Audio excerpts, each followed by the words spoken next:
बिस्मिल्लाहिर्रहमानिर्रहीम। नाज़रीन अस्सलाम वालेकुम।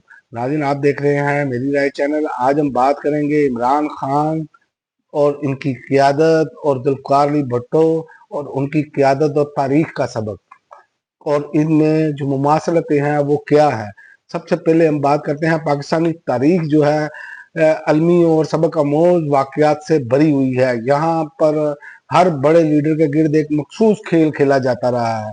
वामी ताकत रखने वाले रहनुमा जब इक़्तिदार के वानों तक पहुँचते हैं तो इनके गिर्द ऐसे अपराध इकट्ठे हो जाते हैं जो बज़ाहिर तो वफादार दिखाई देते हैं, मगर वक्त पड़ने पर या तो खामोशी इख्तियार कर लेते हैं या फिर दुश्मनों के साथ खड़े दिखाई देते हैं।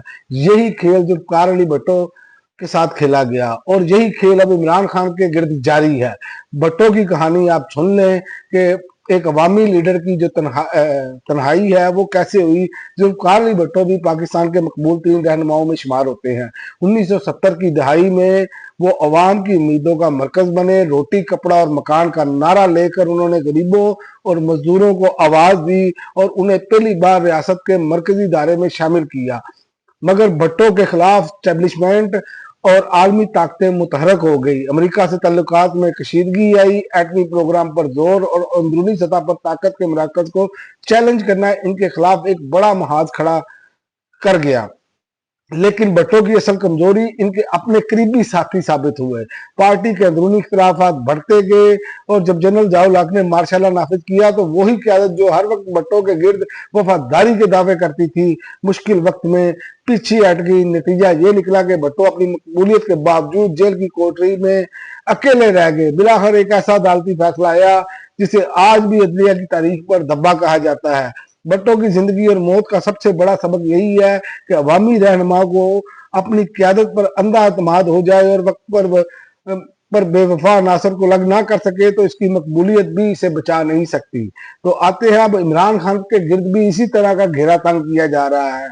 आज के हालात पर नजर डालें तो इमरान खान इस वक्त जो है पाकिस्तान के सबसे मकबूल लीडर हैं और जेल में कैद में होने के बावजूद दिल अवाम के इनके साथ धड़कते हैं, मगर इनकी पार्टी के अंदर सूरत कुछ और है।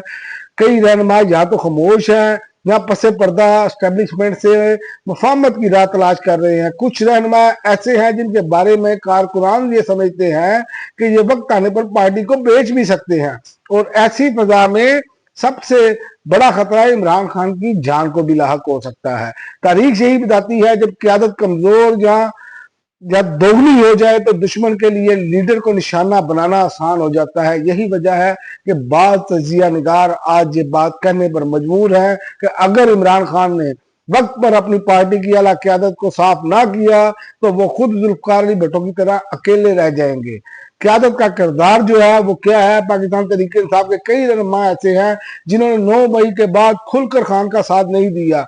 कुछ ने इस्तीफे दे दिए, कुछ पसे पर्दा मुलाकातों में मसरूफ हो गए। मैं नाम नहीं उनका लेना चाह रहा, लेकिन आपको मालूम है कि इन्होंने प्रेस कॉन्फ्रेंसें की और कौन जो है वो पीछे साजिशों में मसरूफ है और ये सोशल मीडिया पर धूम पड़ी है और कुछ मीडिया पर बयानबाजी से भी अब ग्रेज करने लगे हैं, सामने भी नहीं आना चाहते। ये इशारे जो हैं ये इस बात की तरफ इशारा कर रहे हैं कि पार्टी के अंदर ही वही खेल खेला जा रहा है जो जुल्फ़िकार अली भुट्टो के साथ खेला गया था।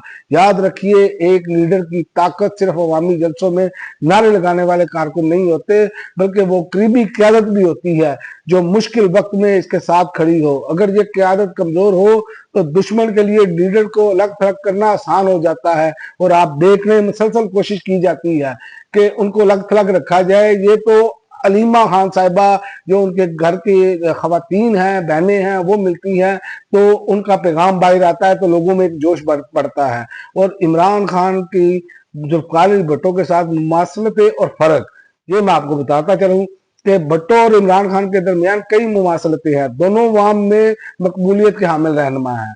दोनों ने एस्टेब्लिशमेंट के रवायती किरदार को चैलेंज किया। दोनों आलमी ताकतों की आंखों में खटकते रहे, लेकिन ताहम फर्क मौजूद है इस टाइम भी।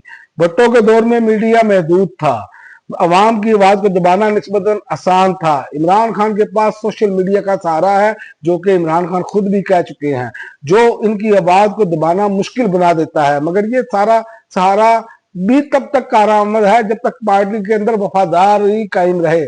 अगर अंदर से ही नकब लगा दी जाए तो सोशल मीडिया भी सिर्फ शोर पैदा कर सकता है, बचा नहीं सकता। और आप देख लें कि आपस में लड़ाइयां, फलां गद्दार है, फलां गद्दार है, फोकस इमरान खान से हटाया जा रहा है। और पाकिस्तान की तारीख ये बार बार सबक देती है कि लीडर को अंदरूनी दुश्मनों से ज्यादा मुहतात रहना चाहिए। बाहर के दुश्मन जो है वो सामने नजर आते हैं, मगर असल खतरा वो होता है जो करीब बैठा होता है और वक्त पड़ने पर खामोशी इख्तियार कर लेता है। इमरान खान के लिए भी इस टाइम लम्हा फिक्रिया यही है। अगर उन्होंने बर वक्त अपनी क्यादत को दुरुस्त ना किया तो ये पार्टी के लिए और उनकी सारी जद्दोजहद के लिए खतरा बन जाएगा। और आप देखें कि जैसे पीपल्स पार्टी आज सुकड़ कर कितनी रह गई है, ये भी उसी तरह होकर रह जाएगी। लिहाजा इस पर इमरान खान तक ये पैगाम पहुंचना चाहिए और उन्हें इस पर कोई बड़ा एक्शन लेना होगा, क्योंकि 2 साल से ज्यादा अरसा अब गुजर गया है इमरान खान को जेल के अंदर। अब तक के लिए नाज़रीन इतना ही। अगली वीडियो तक इजाजत दें। अल्लाह हाफ़िज़।